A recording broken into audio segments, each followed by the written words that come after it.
इस चित्र को गौर से देखिए। प्रश्न चिन्ह बने इस आकृति में हमें 7 बिंदु नजर आते हैं। इन 7 बिंदु को 7 नक्षत्र माना जाता है। इन्हें सप्त ऋषि मंडल के नाम से जाना जाता है।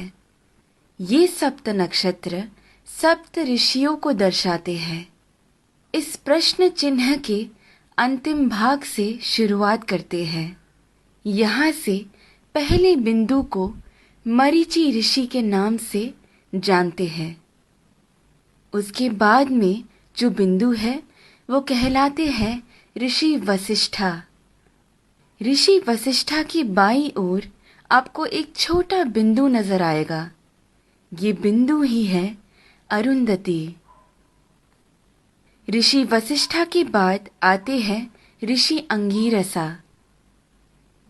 फिर आते हैं ऋषि अत्रि। फिर दाईं ओर की तरफ मुड़ते हुए जो बिंदु आता है वो है ऋषि पुलस्त्य।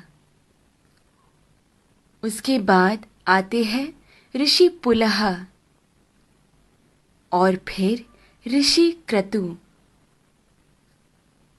ऋषि पुलह और क्रतु के अंतर को 5 गुना मिलाकर नीचे की तरफ आएंगे तो वहां बसे हैं ध्रुव नक्षत्र।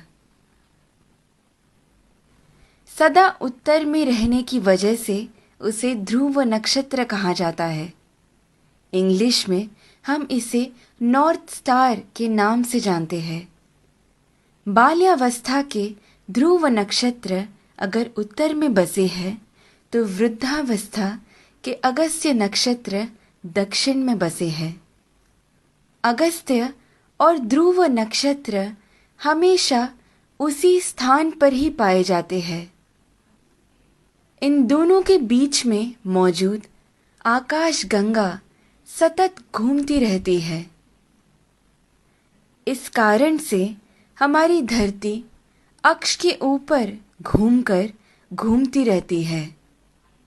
ये सच है कि सारा जगत भगवान के इर्द गिर्द घूमता रहता है, लेकिन वो हमें कभी नजर नहीं आ सकता। भूमि के अनेक कालों में से उसे 4 काल में छांटते हैं। ऊपर नजर आ रहा पीठ के बल सोया हुआ प्रश्न चिन्ह के आकार में बना हुआ सप्त ऋषि मंडल हमें वसंत ऋतु में ठीक ऐसे ही नजर आता है। आगे बढ़ते हुए शिशिर ऋतु यानी ठंड के मौसम में हमें सप्त ऋषि मंडल ऐसे नजर आता है। फिर शरद ऋतु में जब सारे पत्ते झड़ने लगते हैं तब सप्त ऋषि मंडल हमें ऐसे पीठ के बल सोया हुआ प्रश्न चिन्ह के आकार में नजर आता है। और फिर ग्रीष्म ऋतु यानी गर्मी के मौसम में हमें सप्त ऋषि मंडल ऐसे शीर्षासन कर रहे प्रश्न चिन्ह के आकृति में नजर आता है। चाहे जो भी हो, जब हम ये सारे प्रश्न चिन्हों को एक साथ में देखते हैं, हमारे सामने एक विशेष आकृति हमें बनता हुआ नजर आता है। वही कहलाता है हमारा स्वस्तिक। स्वस्थ का मतलब है आरोग्यवान।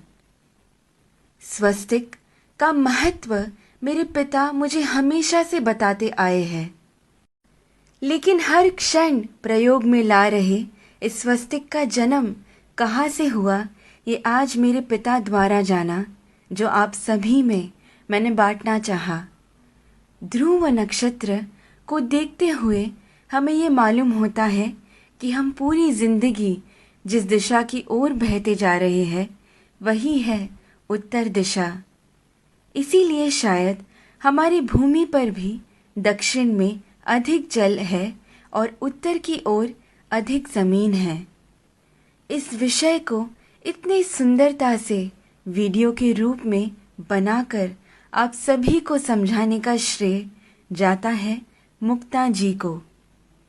धन्यवाद तत्परा अहोरात्र।